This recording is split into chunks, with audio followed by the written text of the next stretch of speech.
कराची शहर फैसल पर इमारत में लगने वाली आग पर 11 घंटे बाद काबू पा लिया गया, ताहम कूलिंग का अमल जारी है। फायर ब्रिगेड हकाम ने बताया कि 14 गाड़ियों, 2 बाउजर, 1 स्नॉर्कल, 10 वाटर टैंकर्स ने आग बुझाने में हिस्सा लिया।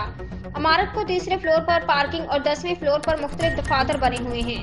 हकाम के मुताबिक इमारत के 5वें फ्लोर से 9वें फ्लोर तक आग फैली। आग लगने से ज्यादा नुकसान 5वें, 6वें और 8वें फ्लोर पर हुआ। इसराइल के सदर इसहाक हर्जोग ने कैदियों की रिहाई के लिए दूसरी जंग बंदी के लिए तैयारी का इशारा दे दिया। इसराइली सदर ने कहा कि उनका मुल्क जरगमालियों की रिहाई के लिए एक और इंसानी बुनियादों पर वक्फे और अजाफी इंसान अंदाज के लिए तैयार है। सफीरों से मुलाकात में उन्होंने ये तबसरा किया है। हर्जोग का अवामी किरदार बड़ी हद तक रस्मी है। रावलपिंडी 7 साल से लापता पुलिस एहलकार को पुलिस ने रावलपिंडी से बाजियाब करवा लिया गया। रावलपिंडी में पुलिस ने भिखारी गैंग के हाथों 7 साल कबल अगवा होने वाले पुलिस एहलकार को बाजियाब करवा के 3 रुकनी अगवाकार गैंग को गिरफ्तार कर लिया है।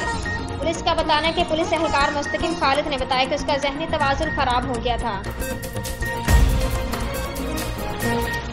Lahore chairman Peoples Party Bilawal Bhutto का कहना है कि जुल्फकार अली भुट्टो के कातिल सुप्रीम और हाई कोर्ट के जज थे। लाहौर हाई कोर्ट बार से खिताब करते हुए कहा कि chairman Peoples Party Bilawal Bhutto ने कहा कि जुल्फकार अली भुट्टो का अदालती कत्ल हुआ।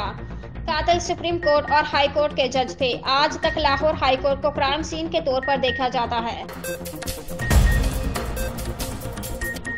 इस्लामाबाद फैजाबाद धरना कमीशन ने साबिक डीजी ISI फैज हमीद को तलब करने का फैसला किया है। धरना कमीशन में ग्रेड 20 के अफसर साजिद कायानी ने अपना बयान रिकॉर्ड करवाया है।